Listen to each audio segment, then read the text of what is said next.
So let me guess, like no epidural, no nothing. You don't have time, Nothing, right? Nothing. nothing. There So was what did no that feel time. like? Honestly, I think I was just in shock. I think that like my brain wasn't registering what was happening because of the fact that there was no complications and there were no any kind of issues that happened before to indicate that I could go into labor prematurely. So I think my brain just wasn't processing. And what I was doing was like, I was just focusing on my midwife and basically following the instructions that she was giving. And that's all I could do at that time because I'm like, I don't know if this baby's gonna make it. I don't know if I'm gonna make it. I'm not sure what even happened at this point. And like up until the time when I gave birth and they actually took my son away to the NICU, I was still like in shock and I still had no idea what had actually happened. Like nobody really knew what had actually happened. And, eventually when my son was taken to the NICU, I sat down with her and I said, like, how could this be? How could a perfectly healthy individual go into labor at 27 weeks with zero complications prior to this experience? And she looked at me and she said that it seems like there was an issue with your placenta. Mm. So turns out that, and this was confirmed later by lab reports and whatnot, was that my placenta had spontaneously abrupted in the middle of the night when I was sleeping. And so I started to internally bleed. And so my son began to position himself for exit, so to speak. And so this is something that I haven't mentioned before too, is that like when he came out, he was completely purple from like his head to his chest because of the bruising, because he was like turning himself for labor.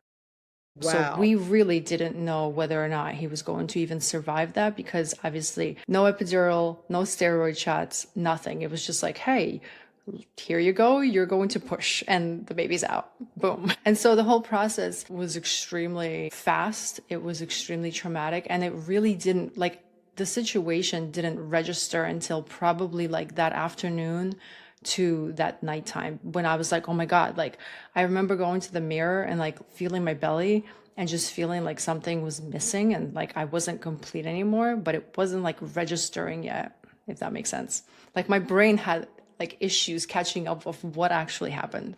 No, I can agree. I mean, obviously my birth experience wasn't that traumatic in the delivery. It was traumatic as far as being induced. We'll get into that later. But I think after I had my daughter Sky, it probably took me like I kept looking at her like, yo, that really came out of me. That Like moment what of happened? like what happened? Like I really did this. This is Yeah. insane. I felt like that probably for like 2 weeks. So I can't imagine for you, having a child in NICU, what that was like. So, okay, so you have his baby in the NICU, then what are like the next like few weeks like? So when he came out, he had a lot of issues with breathing with his lungs. So he had to be intubated as soon as possible. Like when he came out, there was no skin to skin. There was none of that. It was like he was immediately taken by a team of like 12 people. And each person was responsible for basically keeping him alive in one way or another. Wow. And so, once he got placed into the little incubator, he wasn't doing really well on the ventilator. His lungs were still not recovering and still not getting enough oxygen. So they had to basically switch up the machine and put him on an oscillator, which is probably the most like aggressive oxygen pumping machine that they have in the NICU. And it was basically giving him like 300 little tiny breaths every single minute. So that way his entire body was just shaking the entire time.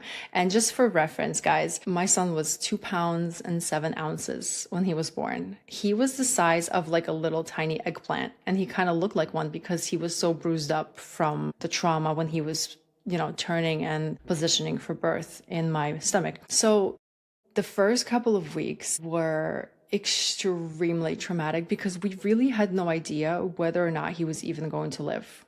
It was almost like we just got plunged into this life of not knowing what was what and what day was what and what time it was. We just kind of stayed at the hospital. We listened to doctors and tried to comprehend what they were saying, but it was really difficult to even understand what was happening in the first 2 weeks because we had no idea what NICU life was like. We had no idea whether or not he was going to make it. And all of these terms that were being thrown at us, we were just like, can somebody explain this to us in normal English, please? Because we don't know. So it was very chaotic.